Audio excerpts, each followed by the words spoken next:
C.H. Spurgeon preached this message on May 9th, 1858, in the Music Hall of the Royal Surrey Gardens. It is entitled, "The World Turned Upside Down." The text is found in Acts chapter 17 and verse 6. "These that have turned the world upside down are come hither also." This is just an old version of an oft-repeated story. When disturbances arise in a state, and rebellions and mutinies cause blood to be shed, it is still the custom to cry, "The Christians have done this." In the days of Jesus, we know that it was laid to the charge of our blessed and divine Master that he was a stirrer of sedition, whereas he himself had refused to be a king, when his followers would have taken him by force to make him one. For he said, "My kingdom is not of this world." Yet he was crucified under the two false charges of sedition and blasphemy. The same thing occurred with the apostles. Wherever they went to preach the gospel, the Jews who opposed them sought to stir up the refuse of the city to put an end to their ministry.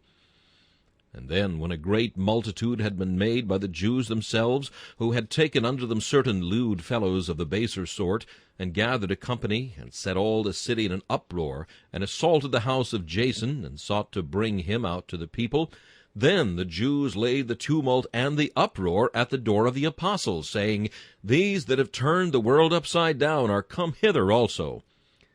This plan was followed all through the Roman Empire, until Christianity became the state religion. There was never a calamity befell Rome, never a war arose, never a famine or a plague, but the vulgar multitude cried, "The Christians to the lions! The Christians have done this!" Nero himself imputed the burning of Rome, of which he himself doubtless was the incendiary, to the Christians. The believers in Jesus were slandered as if they were the common sewer, into which all the filth of sin was to be poured, whereas they were like Solomon's great brazen sea, which was full of the purest water, wherein even the priests themselves might wash their robes. And you will remark that to this day the world still lays its ills at the door of the Christians. Was it not the foolish cry a few months ago, and are there not some weak-minded individuals who still believe it, that the great massacre and mutiny in India was caused by the missionaries? Forsooth, the men who turned the world upside down had gone there also. And because men broke through all the restraints of nature and of law, and committed deeds for which fiends might blush, this must be laid at the door of Christ's holy gospel, and the men of peace must bear on their shoulders the blame of war. Ah, we need not refute this. The calumny is too idle to need a refutation. Can it be true that he whose gospel is love should be the fomenter of disturbance? Can it be fair for a moment to lay mutiny and rebellion at the door of the gospel, the very motto of which is peace on earth, goodwill towards men? Did not our Master say, "Render unto Caesar the things that are Caesar's, and unto God the things that are God's"? Did he not himself pay tribute, though he sent to the fish of the sea to get the shekel? And have not his followers at all times been a peaceful generation, save only and except where the liberty of their conscience was touched? And then they were not the men to bow their knees to tyrants and kings, but with brave old Oliver they did bind their kings in chains, and their nobles in fetters of iron, as they will do again if their liberty ever should be infringed, so that they should not have the power to worship God as they ought. We believe that what these Jews said of the apostles was just a downright willful lie. They knew better. The apostles were not the disturbers of states. It is true, they preached that which would disturb the sinful constitution of a kingdom, and which would disturb the evil practices of false priests. But they never meant to set men in an uproar. They did come to set men at arms with sin. They did draw the sword against iniquity. But against men as men, against kings as kings, they had no battle.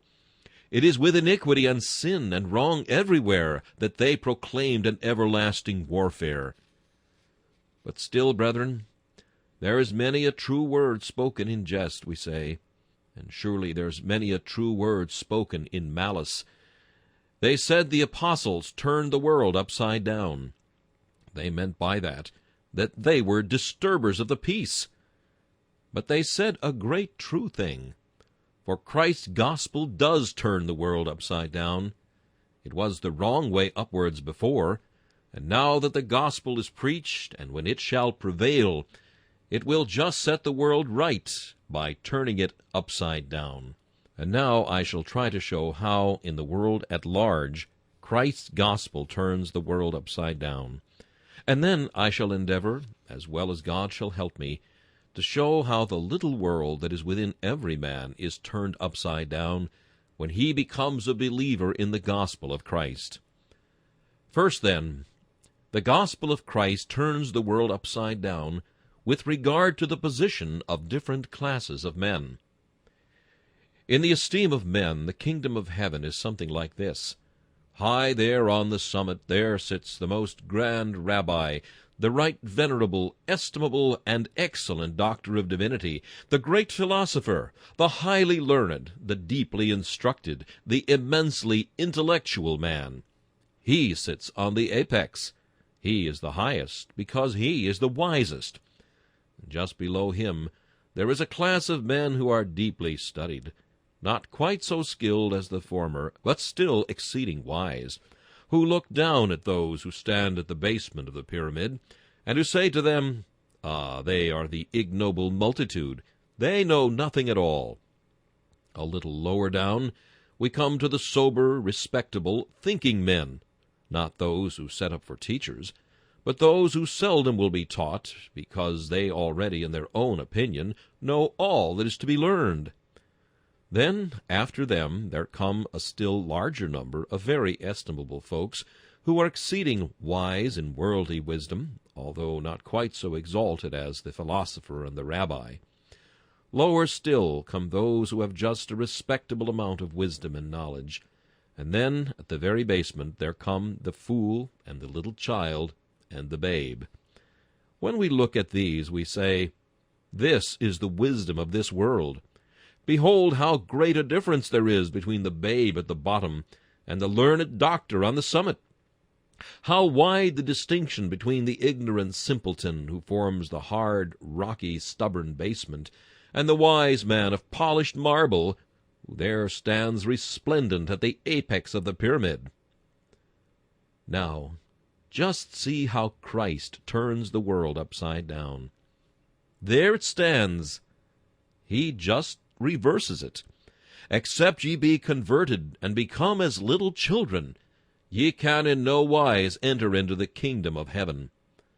Not many great men after the flesh, not many mighty men are chosen, but God hath chosen the poor of this world, rich in faith, heirs of the kingdom. It is just turning the whole social fabric upside down. And the wise man finds now that he has to go upstairs towards his simplicity. He has been all his life trying as far as he could to get away from the simplicity of the credulous child. He has been thinking and judging and weighing and bringing his logic to cut up every truth he heard. And now he has to begin and go up again. He has to become a little child and turn back to his former simplicity. This is the world turned upside down with a vengeance. Therefore the wise seldom love it. If you wish to see the world turned upside down to perfection, just turn to the 5th chapter of the Gospel of Matthew. Here you have a whole summary of the world reversed. Jesus Christ turned the world upside down the first sermon he preached. Look at the 3rd verse. "Blessed are the poor in spirit, for theirs is the kingdom of heaven." Now, we like a man who has an ambitious spirit, a man who, as we say, knows how to push his way in the world, who looks up, is not contented with the position that he occupies, but is always for climbing higher and higher. And we have a very fair opinion, too, of a man who has a very fair opinion of himself, a man who is not going to bow and cringe. He will have his rights, that he will. He will not give way to anybody. He believes himself to be somewhat, and he will stand on his own belief, and will prove it to the world yet. He is not one of your poor, mean-spirited fellows, who are content with poverty and sit still. He will not be contented. Now such a man as this the world admires. But Christ just turns that upside down and says, "Blessed are the poor in spirit, for theirs is the kingdom of heaven." The men who have no strength of their own, but look for all to Christ. The men who have no spirit to run away with a wicked world, but who would rather suffer an injury than resent one. The men who are lowly and of a humble carriage, who seek not to lift their heads above their fellows, who, if they be great, have greatness thrust upon them, but never seek it, who are content along the cool sequestered vale of life to keep the even tenor of their way, who seem to have always ringing in their ears, "Seekest thou great things for thyself? Seek them not." The poor in spirit, happy in their poverty, who are content with the Lord's providence, and think themselves far more rich than they deserve to be. Now these men, Christ says, are blessed. The world says they are soft, they are fools. But Christ puts those on the top whom the world puts at the bottom. Blessed are the poor in spirit, for theirs is the kingdom of heaven. Then there is another lot of people in the world. They are always mourning. They do not let you see it often, for their master has told them when they fast to anoint their face, that they appear not unto men to fast, but still secretly before God they have to groan. They hang their harps upon the willows. They mourn for their own sin, and then they mourn for the sin of the times. The world says of these, "They are a moping, melancholy set. I would not care to belong to their number." And the gay reveler comes in, and he almost spits upon them in his scorn. For what are they? They love the darkness. They are the willows of the stream. But this man, like the proud poplar, lifts his head, and is swayed to and fro in the wind of his joy, boasting of his greatness and his freedom. Hear how the gay youth talks to his mourning friend who is under conviction of sin. "Ah, yours is a morbid disposition. I pity you. You ought to be under the hand of a physician. You go mourning through the world. What a miserable thing to be plunging through waves of tribulation! What a dismal case is yours! I would not stand in your shoes and be in your position for all the world." No, but Christ turns the world upside down. And so those people whom you think to be mournful and sorrowful are the very ones who are to rejoice. For read the 4th verse.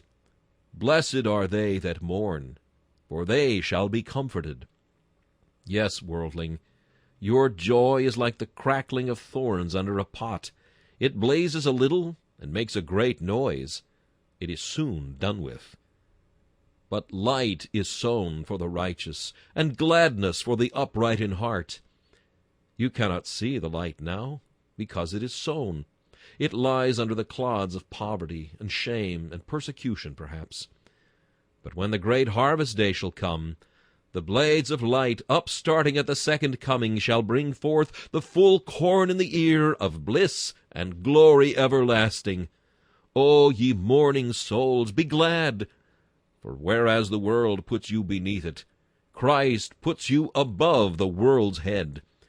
When he turns the world upside down, he says you shall be comforted. Then there is another race of people called the meek. You may have met with them now and then. Let me describe the opposite. I know a man who never feels happy unless he has a lawsuit. He would never pay a bill unless he had a writ about it. He is fond of law. The idea of pulling another up before the court is a great delicacy to him.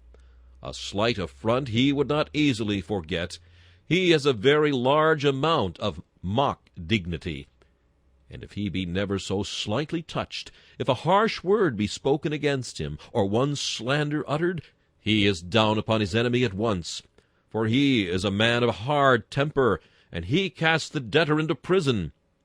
Verily I say unto thee, if thou gettest in there by his writ, thou shalt never come out till thou hast paid the uttermost farthing. Now the meek are of a very different disposition. You may revile them, but they will not revile again. You may injure them, but they know that their master has said, I say unto thee, resist not evil. They do not put themselves into airs and passions on a slight affront, for they know that all men are imperfect. Therefore they think that perhaps their brother made a mistake, and did not wish to hurt their feelings. And therefore they say, well, if he did not wish to do it, then I will not be hurt by it. I dare say he meant well, and therefore I will take the will for the deed. And though he spoke harshly, yet he will be sorry for it tomorrow. I will not mention it to him. I will put up with whatever he chooses to say. There is a slander uttered against him. He says, well, let it alone. It will die of itself. Where no wood is, the fire goeth out. Another speaketh exceeding ill against him in his hearing, but he just holds his tongue. He is dumb, and openeth not his mouth. He is not like the sons of Zeruiah, who said to David, let us go and take off that dead dog's head, because he cursed the king. He says, no. If the Lord hath bidden him curse, let him curse. Vengeance is mine, I will repay, saith the Lord. He is quite content to bear and forbear, and put up with 1,000 injuries rather than inflict one. Meekly and quietly he goes his way through the world. And people say, such a man as that will never get on. He will always be taken in. Why, he will be lending money and will never get it back again. He will be giving his substance to the poor, and he will never receive it. How stupid he is! He allows people to infringe on his rights. He has no strength of mind. He does not know how to stand up for himself, fool that he is. Aye, but Christ turns it upside down, and he says, blessed are the meek, for they shall inherit the earth. Is not that provoking to you graspers, you high-spirited people, you lawyers, you that are always trying to bring your neighbor into trouble touching your rights? You do it in order that you may inherit the earth. See how Christ spites you, and treads your wisdom under feet. He says, the meek shall inherit the earth. After all, very often the best way to get our rights is to leave them alone. I am quite certain that the safest way to defend your character is never to say a word about it. If every person in this place chooses to slander me, and utter the most furious libels that he pleases, he may rest quite assured he will never have a lawsuit from me. I am not quite fool enough for that. I have always noticed that when a man defends himself in a court of law against any slander, he just does his enemy's business with his own hand. Our enemies cannot hurt us unless we hurt ourselves. No man's character was ever really injured except by himself. Be you among the meek, and you shall inherit the earth. Bear all things, hope all things, believe all things, and it shall be the best, even on this earth, in the end. Do you see that very respectable gentleman yonder, who has never omitted to attend his church or his chapel twice every Sunday ever since he became a man? He reads his Bible, too, and he has family prayers. It is true that there are certain stories flying about that he is rather hard upon his laborers and exacting at times in his payments, but does justice to all men, although no further will he go. This man is on very good terms with himself. When he gets up in the morning, he always shakes hands with himself, and compliments himself on being a very excellent person. He generally lives in a front street, in his opinion, and the first number in the street, too. If you speak to him about his state before God, he says that if he does not go to heaven, nobody will. For he pays 20 shillings in the pound to everybody. He is strictly upright, and there is no one who can find any fault with his character. Isn't he a good man? Don't you envy him? A man who has so excellent opinion of himself that he thinks himself perfect? Or if he is not quite perfect, yet he is so good that he believes that with a little help he shall enter into the kingdom of heaven. Well now, do you see standing at the back of the church there a poor woman with tears running down her eyes? Come forward, ma'am. Let us hear your history." She is afraid to come forward. She dares not speak in the presence of respectable persons. But we gather thus much from her.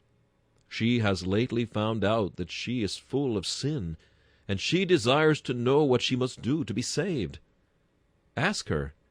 She tells you she has no merits of her own. Her song is, "I the chief of sinners am, oh, that mercy would save me." She never compliments herself upon her good works, for she says she has none. All her righteousnesses are as filthy rags.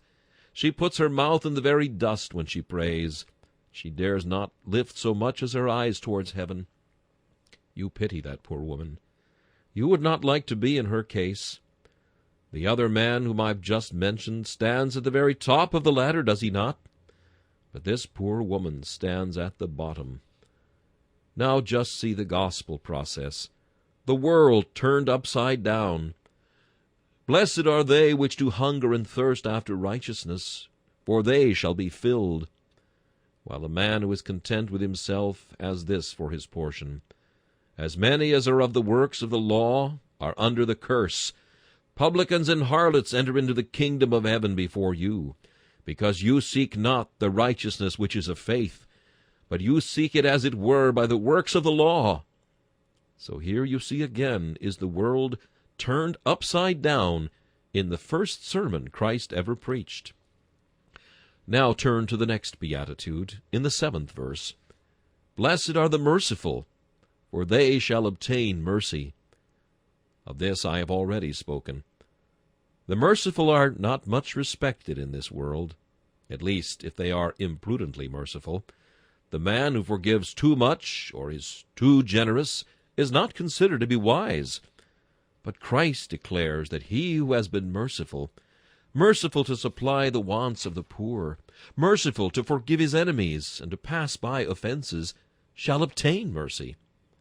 Here again is the world turned upside down.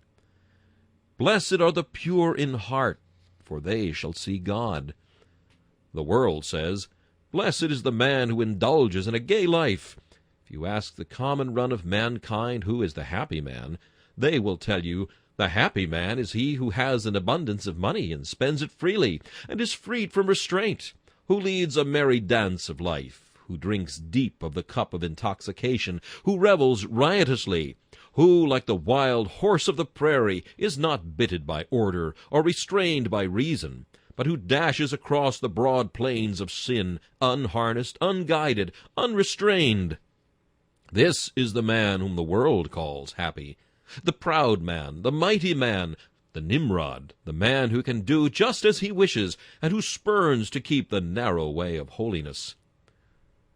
Now the Scripture says, "Not so. Blessed are the pure in heart, for they shall see God." Blessed is the man who shuns the place where sinners love to meet, who fears to tread their wicked ways, and hates the scoffer's seat. The man who cannot touch one thing because that would be lascivious, nor another because that would spoil his communion with his master. A man who cannot frequent this place of amusement because he could not pray there, and cannot go to another because he could not hope to have his master's sanction upon an hour so spent. That man, pure in heart, is said to be a puritanical moralist, a strict Sabbatarian, a man who has not any mind of his own. But Jesus Christ puts all straight, for he says, "These are the blessed men. These are the happy ones. Blessed are the pure in heart, for they shall see God." And now look at the 9th verse. What a turning of the world upside down that is! You walk through London, and who are the men that we put upon our columns and pillars, and upon our park gates, and so on? Read the 9th verse, and see how that turns the world upside down. There upon the very top of the world, high, high up, can be seen the armless sleeve of a Nelson. There he stands, high exalted above his fellows. And there, in another place, with a long file up his back, stands a duke, and in another place, riding upon a war-horse, is a mighty man of war. These are the world's blessed heroes. Go into the capital of what empire you choose to select, and you shall see that the blessed men, who are put upon pedestals, and who have statues erected to their memory, who are put into our St. Paul's Cathedral and our Westminster Abbey, are not exactly the men mentioned in the 9th verse. Let us read it. Blessed are the peacemakers, for they shall be called the children of God. Ah, but you do not often bless the peacemakers, do you? The man who comes between two belligerents and bears the stroke himself, the man who will lie down on the earth and plead with others that they would cease from warfare, these are the blessed. How rarely are they set on high! They are generally set aside as people who cannot be blessed, even though it seems that they try to make others so. Here is the world turned upside down. The warrior with his garments stained in blood is put into the ignoble earth to die and rot. But the peacemaker is lifted up, and God's crown of blessing is put around about his head, and men one day shall see it, and struck with admiration they shall lament their own folly, that they exalted the blood-red sword of the warrior, but that they did rend the modest mantle of the man who did make peace among mankind. And to conclude our Saviour's sermon, notice once more that we find in this world a race of persons who have always been hated, a class of men who have been hunted like the wild goat, persecuted, afflicted, and tormented.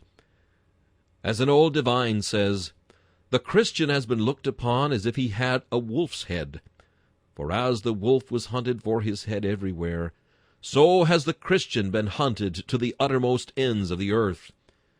And in reading history, we are apt to say, these persecuted persons occupy the lowest room of blessedness. These who have been sawn asunder, who have been burned, who have seen their houses destroyed, and have been driven as houseless exiles into every part of the earth. These men who have wandered about in sheepskins and goatskins, these are the very least of mankind. Not so. The gospel reverses all this, and it says, Blessed are they who are persecuted for righteousness' sake, for theirs is the kingdom of heaven. I repeat it. The whole of these Beatitudes are just in conflict with the world's opinion.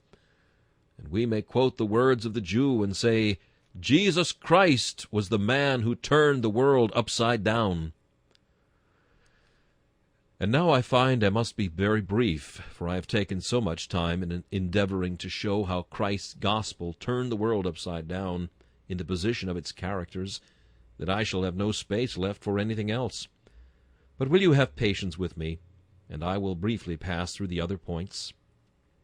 I have next to remark that the Christian religion turns the world upside down in its maxims. I will just quote a few texts which show this very clearly. It was said by them of old time, Eye for eye, and tooth for tooth. But I say unto you, resist not evil. It has generally been held by each of us that we are not to allow anyone to infringe upon our rights. But the Savior says, Whosoever would sue thee at the law, and take thy cloak, let him take thy coat also. If any man smite thee on the one cheek, turn unto him the other also. If these precepts were kept, would it not turn the world upside down? It has been said by them of old time, Love thy neighbor, and hate thine enemy. But Jesus Christ said, Let love be unto all men. He commands us to love our enemies, and to pray for them who despitefully use us. He says, If thine enemy hunger, feed him, and if he thirst, give him drink. For in so doing thou shalt heap coals of fire on his head. This would indeed be turning the world upside down. For what would become of our warships and our warriors, if at the portholes where we now put our cannons, we should have sent out to some burning city of our enemies, for instance to burning Sebastopol, if we had sent to the houseless inhabitants, who had been driven from their homes, barrels of beef, and bundles of bread and clothes to supply their wants? That would have been a reversal of all human policy. But yet it would have been just the carrying out of Christ's law, after all. So shall it be in the days that are to come. Our enemies shall be loved, and our foemen shall be fed. We are told, too, in these times, that it is good to a man to heap unto himself abundant wealth, and make himself rich. But Jesus Christ turned the world upside down, for he said, "There was a certain rich man who was clothed in scarlet, and fared sumptuously every day," and so on, "and his fields brought forth abundantly. And he said, I will pull down my barns and build greater." But the Lord says, "Thou fool." That is reversing everything in this world. You would have made an alderman of him, or a lord mayor, and fathers would have patted their boys on the head and said, "That is all through his frugality and taking care. See how he has got on in the world. When he had got a good crop, he did not give it away to the poor, as that extravagant man does, who has kept on working all his life, never able to retire from business. He saved it all up. Be as good a boy as so-and-so, and get on too." But Christ said, "Thou fool, this night shall thy soul be required of thee."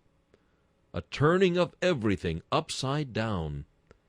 And others of us will have it that we ought to be very careful every day, and always looking forward to the future, and always fretting about what is to be. Here is a turning of the world upside down, when Jesus Christ said, "Remember the ravens. They sow not, neither do they reap, nor gather into barns, yet your heavenly Father feedeth them. Are ye not better than they?" I do believe that at this day the maxims of business are clean opposed to the maxims of Christ. But I shall be answered by this: business is business. Yes, I know business is business. But business has no business to be such business as it is. Oh, that it might be altered, till every man could make his business his religion, and make a religion of his business. I have not detained you long upon that point, and therefore I am free to mention a third: how Christ has turned the world upside down as to our religious notions. Why, the mass of mankind believe that if any man wills to be saved, that is all which is necessary. Many of our preachers do, in effect, preach this worldly maxim. They tell men that they must make themselves willing. Now just hear how the gospel upsets that. It is not of him that willeth, nor of him that runneth, but of God that showeth mercy. The world will have a universal religion too, but how Christ overturns that! I pray for them, I pray not for the world. He hath ordained us from among men, elect according to the foreknowledge of God, through sanctification of the Spirit, and belief of the truth. The Lord knoweth them that are his. How that runs counter to all the world's opinion of religion! The world's religion is this: do, and thou shalt live. Christ's religion is, believe and live. We will have it that if a man be righteous, sober, upright, he shall enter the kingdom of heaven. But Christ says, "This thou oughtest to have done, but still not this can ever cleanse thee. As many as are under the works of the law are under the curse. By the works of the law shall no flesh living be justified." Believe and live is just the upsetting of every human notion. Cast thyself on Christ. Trust in him. Have good works afterwards, but first of all, trust in him that died upon the tree. This is the overturning of every opinion of man, and hence mortals will always fight against it so long as the human heart is what it is. Oh, that we knew the gospel! Oh, that we felt the gospel! For it would be the upsetting of all self-righteousness, and the casting down of every high look and of every proud thing. And now, beloved, spare me a little time, while I try to show that which is true in the world is true in the heart. Instead, however, of enlarging at full length upon the different topics, I shall make my last point the subject of examination. Man is a little world, and what God does in the outer world, he does in the inner. If any of you would be saved, your hearts must be turned upside down. I will now appeal to you, and ask you whether you have ever felt this, whether you know the meaning of it. In the first place, Your judgment must be turned upside down. Cannot many of you say, that which you now believe to be the truth of God is very far opposed to your former carnal notions? Why, if anyone had told you that you should be a believer in the distinguishing doctrines of free and sovereign grace, you would have laughed him in the face. What? I believe the doctrine of election? What? I ever hold the doctrine of particular redemption or final perseverance? Nonsense! It cannot be. But now you do hold it, and the thing which you thought unreasonable and unjust now seems to you to be for God's glory and for man's eternal benefit. You can kiss the doctrine which you once despised, and you meekly receive it as sweeter than the droppings of honey from the honeycomb, though once you thought it to be as the very poison of asps and gall and wormwood. Yes, when grace enters the heart, there is a turning upside down of all our opinions, and the great truth of Jesus sits reigning on our soul. Is there not again a total change of all your hopes? Why, your hopes used to be all for this world. If you could but get rich, if you could but be great and honored, you would be happy. You looked forward to it. All you were expecting was a paradise this side the flood. And now, where are your hopes? Not on earth. For where your treasure is, there must your heart be also. You are looking for a city that hands have not piled. Your desires are heavenly, whereas they were gross and carnal once. Can you say that? Oh, all you members of this congregation, can you say that your hopes and your desires are changed? Are you looking upward instead of downward? Are you looking to serve God on earth and to enjoy Him forever? Or are you still content with thinking, what ye shall eat, and what ye shall drink, and wherewithal ye shall be clothed? Again, it is a complete upsetting of all your pleasures. You loved the tavern once. You hate it now. You hated God's house once. It is now your much-loved habitation.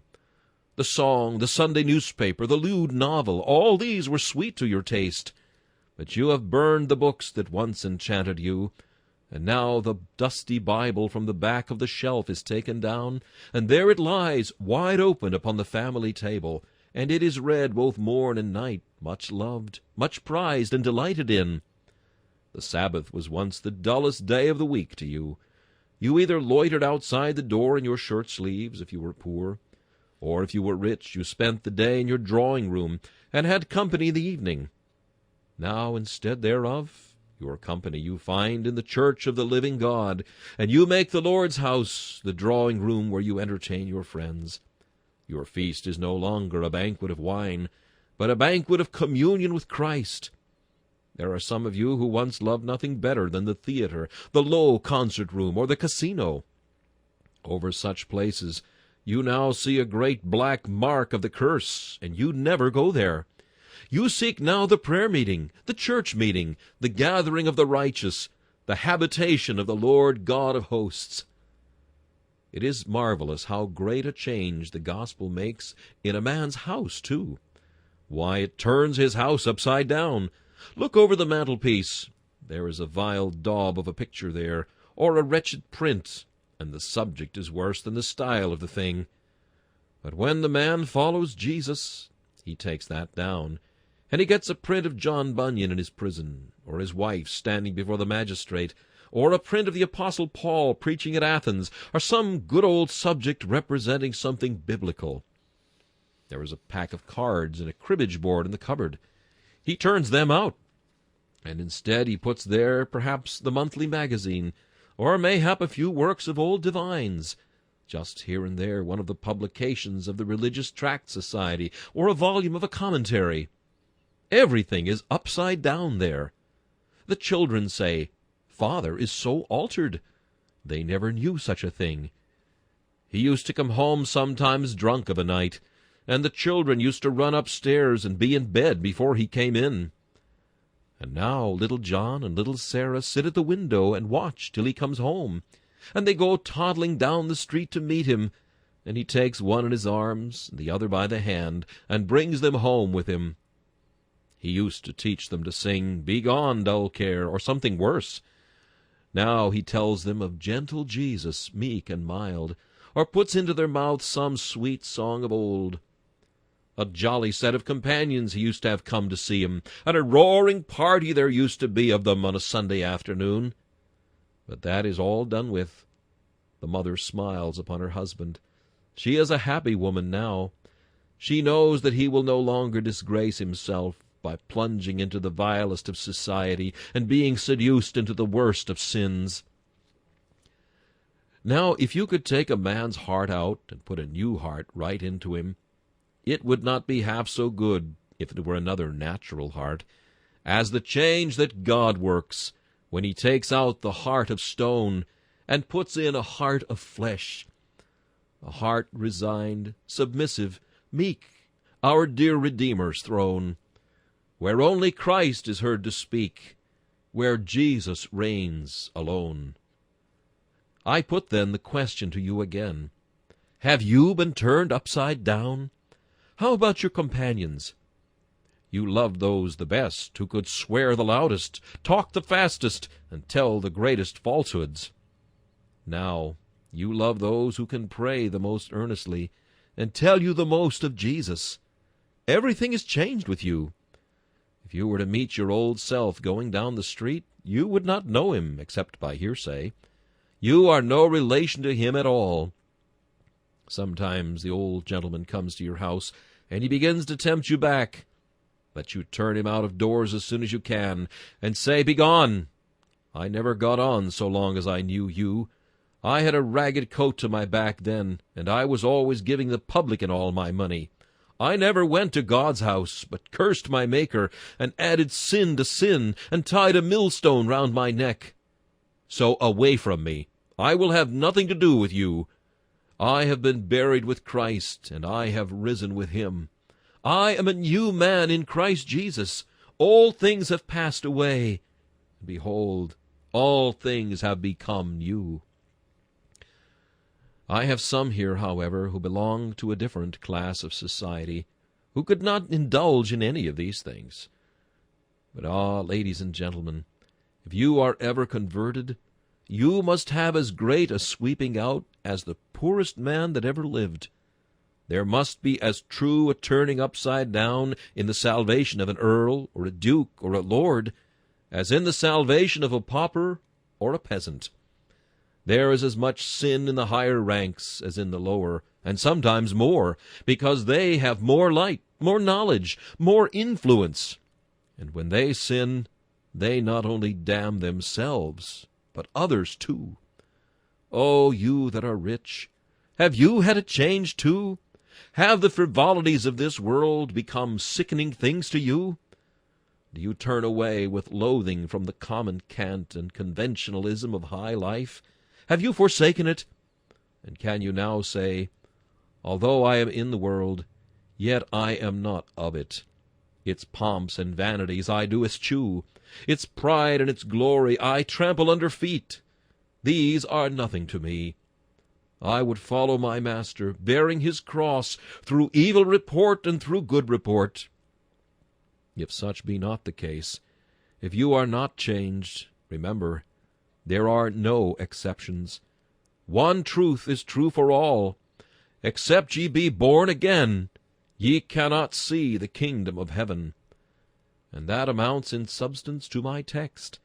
Except ye be thoroughly renewed and turned upside down, ye cannot be saved. Believe on the Lord Jesus Christ, and thou shalt be saved. For he that believeth shall be sanctified, and renewed, shall be saved at last. But he that believeth not must be cast away in the great day of God's account. The Lord bless you, for Jesus' sake. This message, "The World Turned Upside Down," was preached by Charles Haddon Spurgeon on May 9th, 1858. This is Charles Kelsch inviting you to join me again for another message from the Prince of Preachers,